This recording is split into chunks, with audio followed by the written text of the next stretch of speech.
কালীগঞ্জের রায়পুরে বজ্রপাতে মৃত্যু হল এক কিশোরের। পানিঘাটা অঞ্চলের রায়পুর দাসপাড়ায় বছর ১৪ রাহুল দাস শুক্রবার সন্ধ্যায় বন্ধুর বাড়ির ছাদে কবুতর নিয়ে বসেছিল। সেই সময় হঠাৎ বজ্রপাতে মৃত্যু হয় রাহুলের বলে জানা যায়। ঘটনার পর পরিবারের লোকজন পানিঘাটা প্রাথমিক স্বাস্থ্যকেন্দ্রে নিয়ে গেলে সেখানে চিকিৎসক না থাকার গুরুতর অভিযোগ ওঠে। ফলে বিনা চিকিৎসায় মৃত্যু হয় কিশোরের বলে অভিযোগ।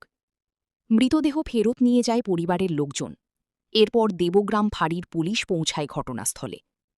মৃতদেহ হাসপাতালে নিয়ে যেতে চাইলে পুলিশকে বাধা দেয় এবং ঘিরে বিক্ষোভ দেখায় স্থানীয় মানুষরা। পরে পুলিশ পরিবারের সঙ্গে আলোচনা করে দেহ নিয়ে যায়।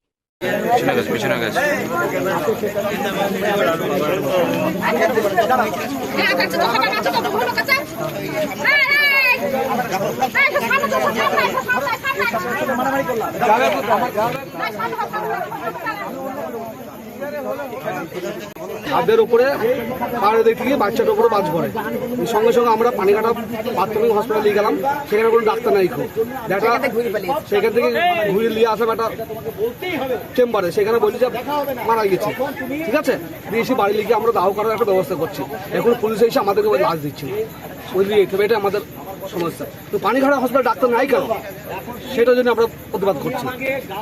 ওখানে কি কোনো স্টাফ ছিল না? ওরা কি বলেছিল? কোনো স্টাফই নাই, কোনো কেউ দেখছি নাই। ডাক্তার তো না দেখবে কে?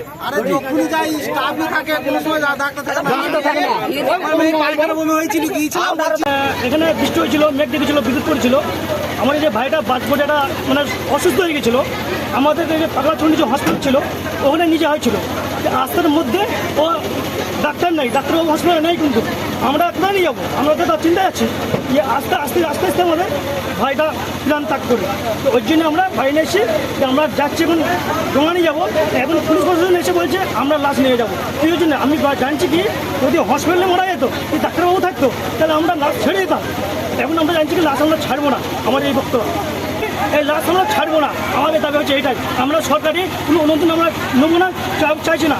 কেউ না যদি হসপিটালে মরতো তাহলে আমরা লাশ ছেড়ে দিতাম।